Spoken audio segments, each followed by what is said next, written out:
एक बार की बात है कि विजयनगर में एक प्रसिद्ध कलाकार आया। महाराज ने उसकी कला का प्रदर्शन राजकीय संगीतशाला में आयोजित करवा दिया था। जब तेनालीराम वहां पहुंचा तो द्वारपाल ने उसे रोक लिया और बोला, महाराज की आज्ञा है कि आपको भीतर प्रवेश न करने दिया जाए।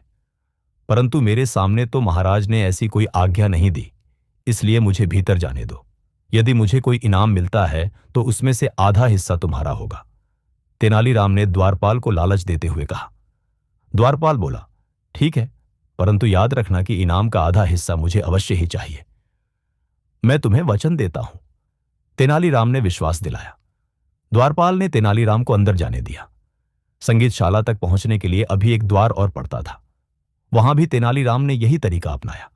इस प्रकार तेनालीराम संगीतशाला में प्रविष्ट हो गया। कलाकार एक नृत्य नाटिका प्रस्तुत कर रहा था। तभी तेनालीराम को न जाने क्या सूझा कि उसने पास ही पड़ा डंडा उठाया और अभिनय कर रहे कलाकार के सिर पर जोर से मारा। डंडे की चोट लगते ही वह कलाकार पीड़ा से कराह उठा और जोर जोर से रोने चिल्लाने लगा। यह देखकर महाराज को अत्यधिक क्रोध आया। उन्होंने तुरंत ही कुछ सैनिकों को बुलाया और आदेश दिया, हमसे लगातार इनाम पाते पाते इस मूर्ख का दिमाग फिर गया है। आज हम इसे विशेष इनाम देंगे। हमारी आज्ञा है कि तेनालीराम को 100 कोड़े मारे जाएं। तभी तेनालीराम बोला, ठहरिए महाराज, आपने जो इनाम दिया है वह मुझे स्वीकार है, परंतु इस इनाम के और भी हिस्सेदार हैं। क्या मतलब? महाराज चौंक कर बोले। तेनालीराम ने तुरंत जवाब दिया, जी महाराज, ऐसे 2 व्यक्ति द्वारपाल हैं। दोनों द्वारपालों ने मुझे इसी शर्त पर अंदर आने दिया था कि मुझे मिले इनाम में आधे आधे के हिस्सेदार होंगे।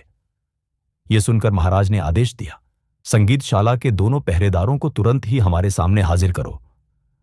सैनिक तुरंत ही दोनों लालचियों को पकड़ लाए। महाराज की आज्ञा से दोनों को इनाम के रूप में पहले 50-50 कोड़े लगाए गए, फिर नौकरी से हटा दिया गया।